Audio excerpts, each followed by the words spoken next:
Our spotlight is on TV news journalist Jamie Perez. Jamie Perez, thank you so much. Thank you so much for joining us. How are you today? I'm good. Thank you guys so much for having me. Great. So happy to have you.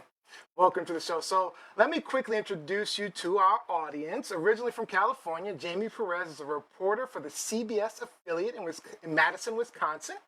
She's been there for the past 3 years and only moved to the Midwest in 2016 because of her first reporting job, which was in, of all places, Iowa. Outside of work, she loves to sing, craft, dance, cook, shop, and read. And she has a fantastic Instagram page. So if you're watching live right now, check her out real quick at Jamie_Perez TV. And I want you guys to take a look and come back and put some questions into the comment section so we can talk to Jamie. So again, Jamie, thank you so much for joining us. All right, so feel free to go in a little more detail about yourself. Please add one thing in there that people can't Google about Yeah, so I was whole life in California, as you said, and then I moved to Iowa because of my first job in TV reporting. And then I spent 2 years there, and I've been in Madison, Wisconsin for the past 3 years doing the same thing. I love what I do. One thing that you can't Google about me is I am allergic to garlic, which is in every. Allergic. So yeah, so I mean, I'm not like deathly allergic, but like I'll basically just like break out in hives. So I do eat it sometimes just because it's so hard to avoid. But usually, if I just take like a over the counter Claritin or an allergy pill or something, it'll usually subdue all of the. Wow, garlic, that's tough. It really literally is the flavor of almost everything. Everything. I over garlic everything. I do. I love garlic. Well, it's in everything too. I mean, it's in mustard, it's in potato chips, like literally I didn't realize everything. it's in mustard. Oh. Marinara, like everything. I know it's in marinara. Like it's impossible to find something without garlic. Jamie, so then typically when you go out to eat, do you alert the wait staff or the kitchen that you have a garlic allergy?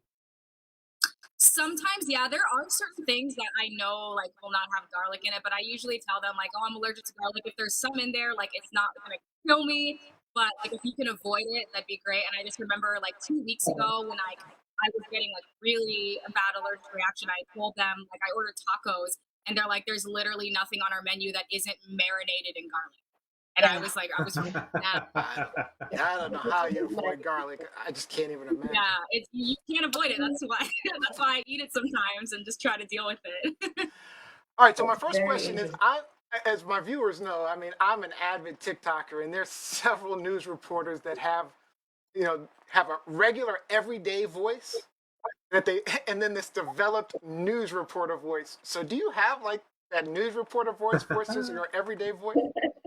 Can we hear it? So I've been told. Okay, so I've been told that I'm very natural when I do my news reports. Like it's pretty much how I sound, except I feel like I enunciate a little bit more when I'm on air, just to make it sound a little bit more like a news presentation almost. So I don't really think I have a huge difference. Like you can really tell some people's different voices. Like they sound crazy. Nothing alike. Like they're just talking. I don't. I mean, I want people to be able to. Go ahead, Liz. No, I was gonna say, you can definitely tell my journalism voice. For the difference between my journalism voice from when I am on the show or when I'm talking to my friends or even on the phone, just like casual conversation. It's a code switch. It's a type of code switching, definitely. Yeah. All right. Yeah. I try not to differentiate my voice too much just because I want to be authentic on air and I want myself to sound exactly the same in person as I do in my storytelling. But obviously there's a little bit of an element of professionalism that needs to be distinguished as well. So I think that there's a slight difference, but I try not to make too stark of a contrast there. I think I need to work on enunciating myself. So, all right. So, Lizzie, I know Lizzie has some comments. All right, what made you decide on the news reporter as a career? I'm just curious about that. Yeah, so I actually got into writing because I love writing poetry, and that's something that I've loved like ever since I was probably like in 4th or 5th grade. I started writing poems, and obviously that's not journalism writing. But when I was enrolling in college, I sat down with a counselor to try to decide my major, and I didn't know what I wanted to do. I was just going to community college, and she's like, well, what are some of your hobbies? And I told her I liked poetry. She's like, okay, that's writing. Like, why don't you try journalism? And then I started taking journalism classes, and then I really liked it. So I just kind of stuck with it, and here I am And today. here you are. Nice. You are. News reporter. All right. And so before I turn it over to my co-host, I have one last question. So I was on your Instagram page, and you have an amazing Instagram page, by the way. It was a lot of fun Thank to go you. through. But, you know, the past year was a rough year between the protests, COVID, elections. So it was a crazy year. But there was one video that I had come across, and I'm curious if you could kind of like, as I'm playing it, kind of tell us what you're thinking and what's happening. And I'll turn the volume down if it gets too loud, but just kind of give us some idea of what's going on, because I think this was like May last year or something like that. Trying to get people to leave right now. You want to know the truth? You want to know the truth? So this is You the want to know first the night of truth? protest. You want to know Notice the that you truth? listen to The truth is, Madison's racist, United States is racist, and this bitch is racist. That's the fuck. Oh my gosh.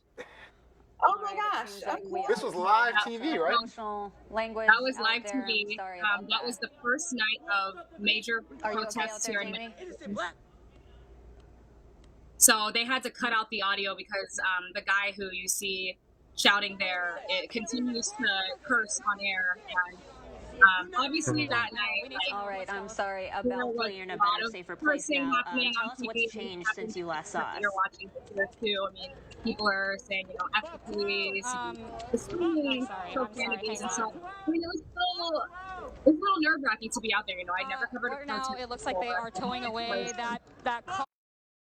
Was happening all across the country, and just here in Madison, you know, we were feeling, you know, it's the same impacts of it.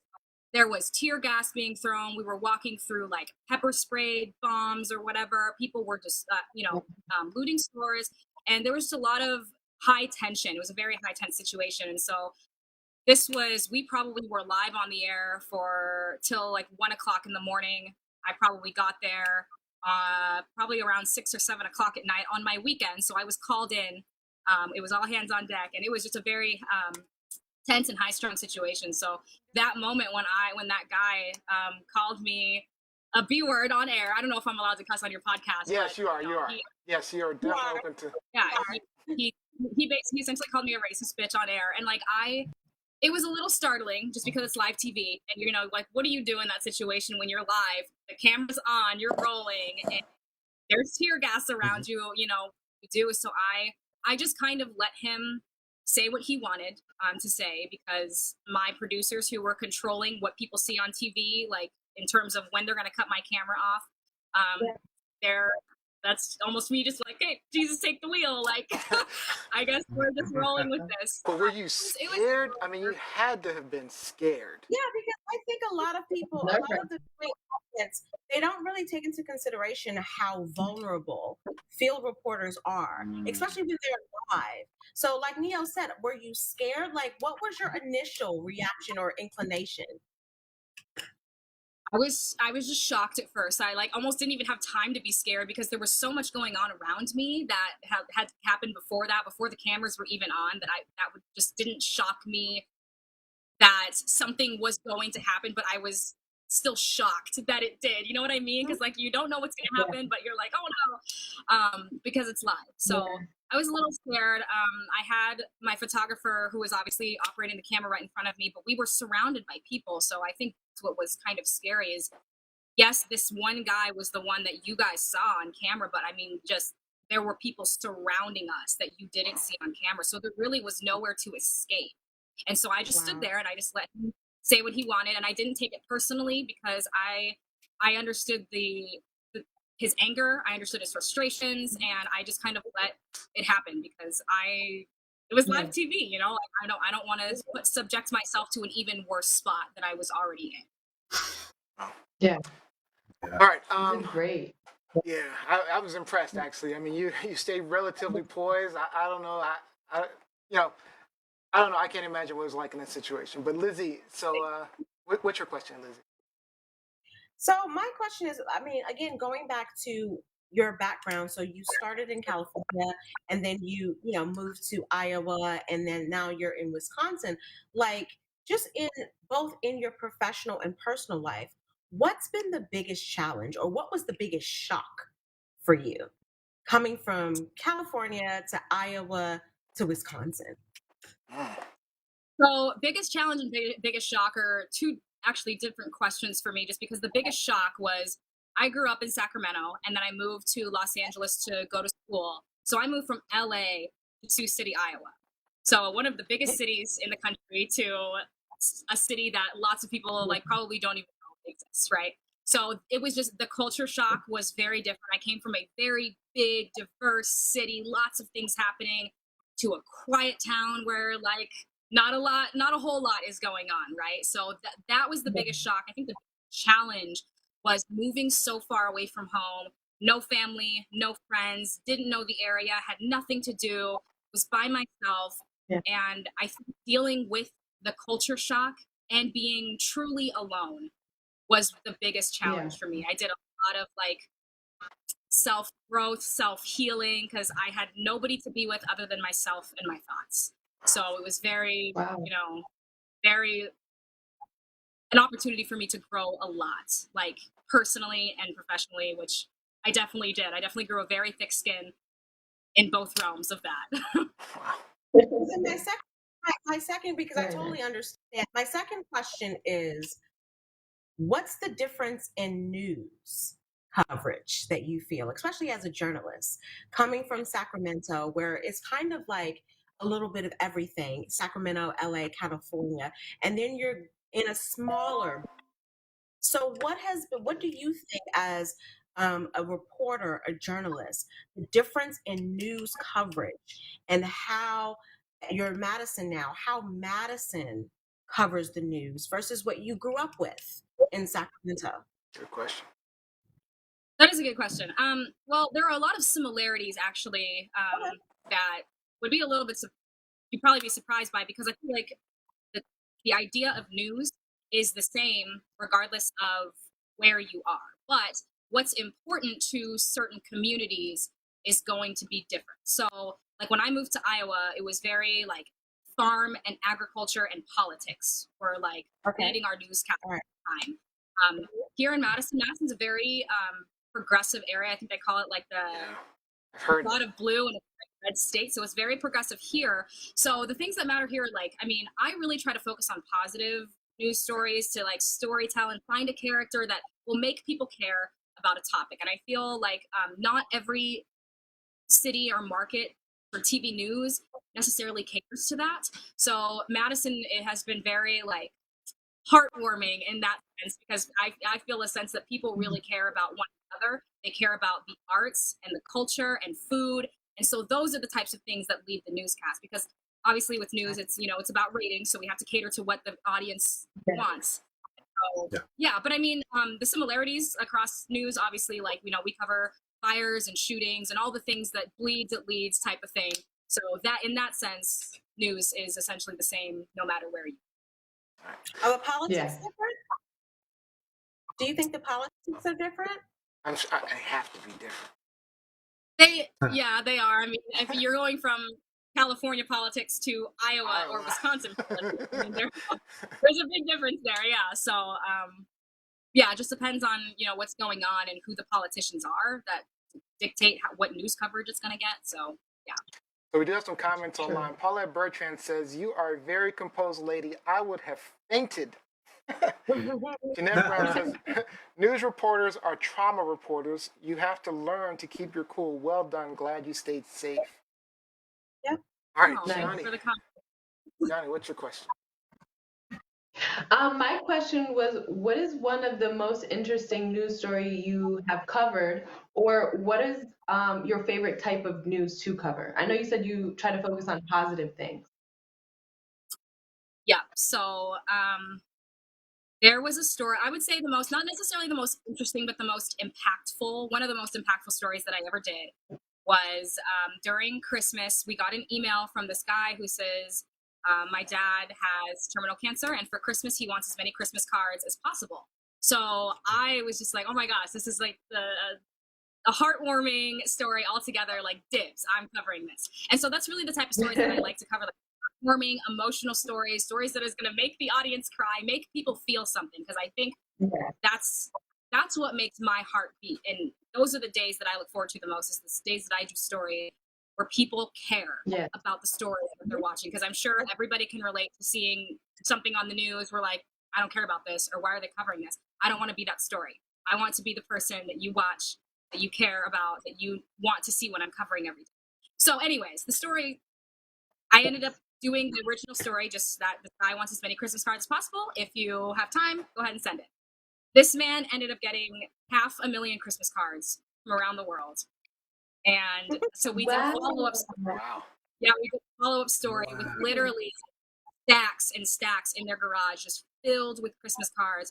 And it like literally, like every day I was crying because their family would text me like updates of, this is what we got today. And just so many people did so many good things for the community, just or for this family beyond the Christmas cards. I mean, they donated things to schools in their names. They planted trees in this man's name. I mean, just a whole range of things that you possibly imagine. And my heart was so filled. Like I helped this happen. And so the guy that asked for Christmas cards had terminal cancer, and he ended up passing away. And that was probably one of the hardest days of my life, to do a story where you truly care about the people that, you know, are, this family let me into their lives during probably one of the most difficult things that they will ever have to go through. So it touched me. It touched so many people. That was definitely one of the most impactful and memorable stories that I've ever done, just because of how far that story reached and like what it did for this family. Yeah, I can't imagine. It's got to be tough to separate, you know, those personal things, because like we've had people on this show that, you know, dealt with COVID. We did a COVID Chronicles series, and I mean, you know, it's tough. But I mean, when you get caught up with people that you're working with, or that's got to be tough to kind of deal with. Robbie Rock. Well, I didn't really separate it, because on air, like literally the second story that I did to follow up, just basically announcing that this man got 500,000 Christmas cards. So the story ran, and then it came back to me on camera to just kind of add like tag out or final comments of what I was going to say. And I ugly cried on it. Like, I try not to cry on there because I ugly cry as well. So I was a mess. And I was like, please don't watch this again. I can't watch this again. But it was so to me that I just had to share it. And I was like, all right, y'all are going to see me ugly cry, because that's like, that was real. It's like live TV. That's just what happens. Like, I couldn't hide it. That's how I felt, you know? yeah, I've been close a couple of times. Not yet. They haven't gotten an ugly cry out of me yet. Robbie Rock, go ahead. So I'm very curious how much of the production you control versus the media agency, and how big of a team do you work with in the field, in the studio? Because I know that they've really kind of got you down to skeleton crews over the last couple of years when you're out there. So I'm just curious what your process is and how the challenges that you have in your day to day. Yeah, so there's like 12 questions in that. I know, right? Well, my job title is technically an MMJ, which is a multimedia journalist, which means that I do everything production-wise from start to finish. So I come up with the story ideas, I pitch them in the morning meeting, I'm assigned them by my boss, whichever one of my pitches they feel that has the timeliness of today, has a value for the community, et cetera, that determines newsworthiness of the day. And then I go set up the interviews, I go shoot it, I edit it, I present it on air, I write up the web story, and then I come up with the pitches for the next day. And that's all happens in a span of 8, 9, 10 hours, just depending on what my story is and how long it takes me to do. So there's a lot, yeah. So that when you talk about skeleton crews, like we don't have an audio team, a lighting team, like that's all me. Everybody asks where my photographer's at. I'm like, right here. So the only thing that I do not have full control over is which one of my pitches I will necessarily get to do that day. Although I have been getting a little bit better at getting assigned the stories that I want, which is great. But that doesn't always come down to me. So that's up to a higher pay grade than I do. But everything else like is pretty much me from start to finish. I would say 95% of the time.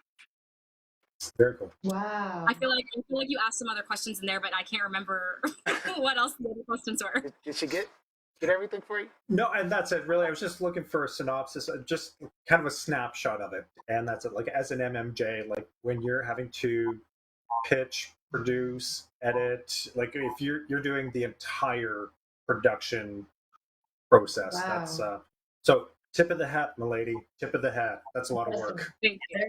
Thank you. As a journalist, I remember those days. Like my journalism degree is in broadcast, and they tell us, I'm sure they're still telling journalists that, journalism majors, that when you graduate and you get those first couple of jobs, you may not necessarily be in a big market. You're going to be in a situation where you have to do a lot of the production yourself. So I definitely remember those days. So Yep. props to you. Well, yeah, some people, not every news station works that way too. I mean, some places are strictly reporter and photographer teams. So that means that reporter isn't shooting anything. And it works a little bit differently, just depending on where you are. It really varies everywhere across the country. But I actually really enjoy MMJing. Like, I love having full creative control of what my assignment is for the day, of where my camera is shooting, how the story is being told. Like, I really enjoy that. And I honestly love being behind the camera more than I like being in front of it, because that's where all of the creativity comes in. Wow.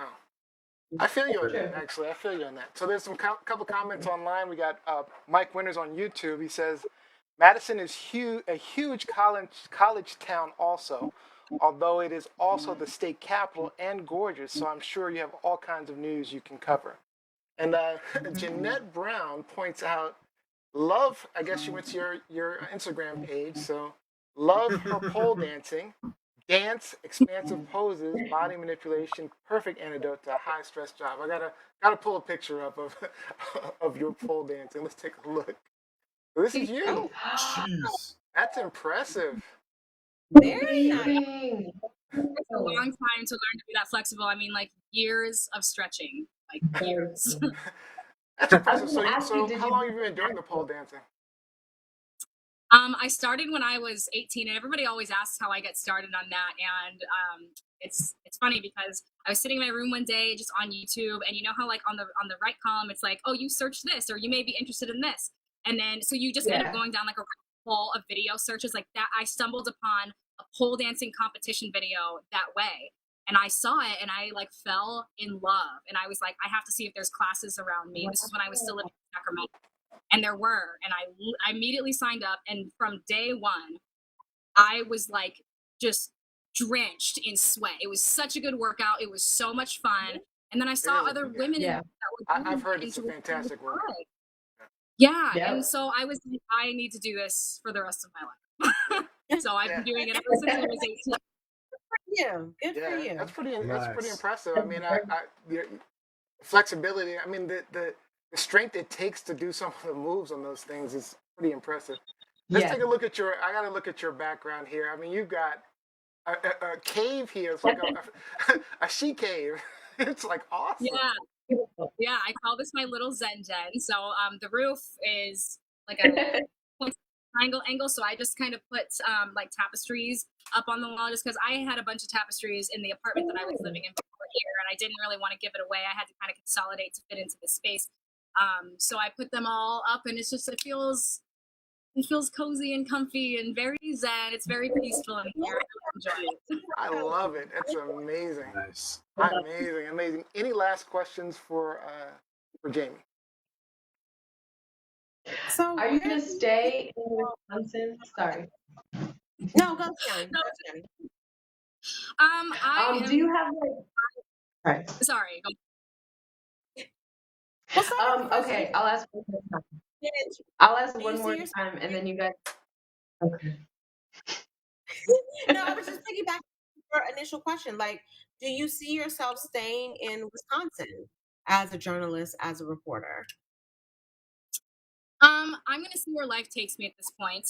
So in news, we work on two-year contracts, right? So that's why I was in Iowa for 2 years. I was in Madison for 2 years, and right when my contract was coming to an end, the pandemic hit. So everybody was like laying people off. Nobody was hiring. So then I re-signed another contract. So I have 1 more year left on that contract. But I think as I get older, I am, your priorities change. So I still love being in news. I still love being an MMJ, but I know that there's a lot more to life and a lot more interests that I have that could be options, but I haven't really made a decision on what I'm going to do with my future yet. And I think that's really hard to say because literally anything can happen in life that can throw you a curveball, that can change your career or, whatever. So I'm just kind of riding the wave at this point and figuring out what I would like to do with the rest of my life. But for now, yes, I am in Madison and will be here for a little bit. Yeah. For another year or two, I guess. All right, so a couple of quick comments online before we let you go because we are out of time. Jacqueline Robbins says it's an excellent exercise, and then Ashley Jones says, "Neo, I think you should try it." why you They shaking your are. head, Lizzie? So Why- just to let you know, this is not only like a women's competitive sport. Like there are men, especially like my pole idols are from Russia, and they're like insane guys that do this. And it's not like what you see on my Instagram is very geared towards like the feminine side of pole dancing, but there are guys that do tricks on there that are just like I don't know if I could ever do that. Like it's insane. It's an insane like it's like gymnastics on like vertical gymnastics basically. And like if you're worried about looking feminine, like there is no need to worry about that because there are literally guys that do this. Like they don't look feminine at all. They just look like we're gonna talk about straight men saying I love you, and I'm confident in my manhood, so I'll try it. I don't mind. it's hard. It's more about my body's type. I'm not worried about looking too feminine. I'm just worried about falling off and breaking something. It is very hard. All right, so I want to thank you so much, Jamie, for joining us. This was a great time. We loved having you.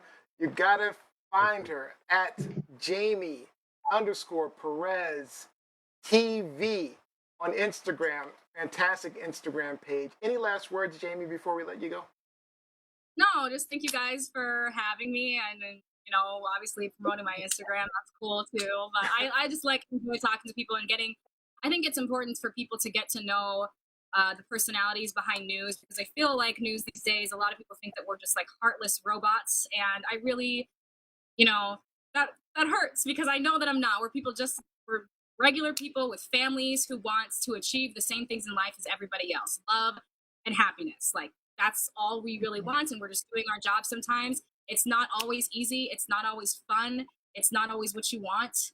But I think you guys have some of the hardest jobs, to be honest with you, especially in the field. Yeah, definitely. So I try to have a big heart regardless of what adversities come my way. I take nothing personally. So I just try to live by that. And just the golden rule should always be golden and treat people how you want to be treated. So, and you never know what people have gone through. So wonderful. Well, you're definitely welcome to join us back anytime.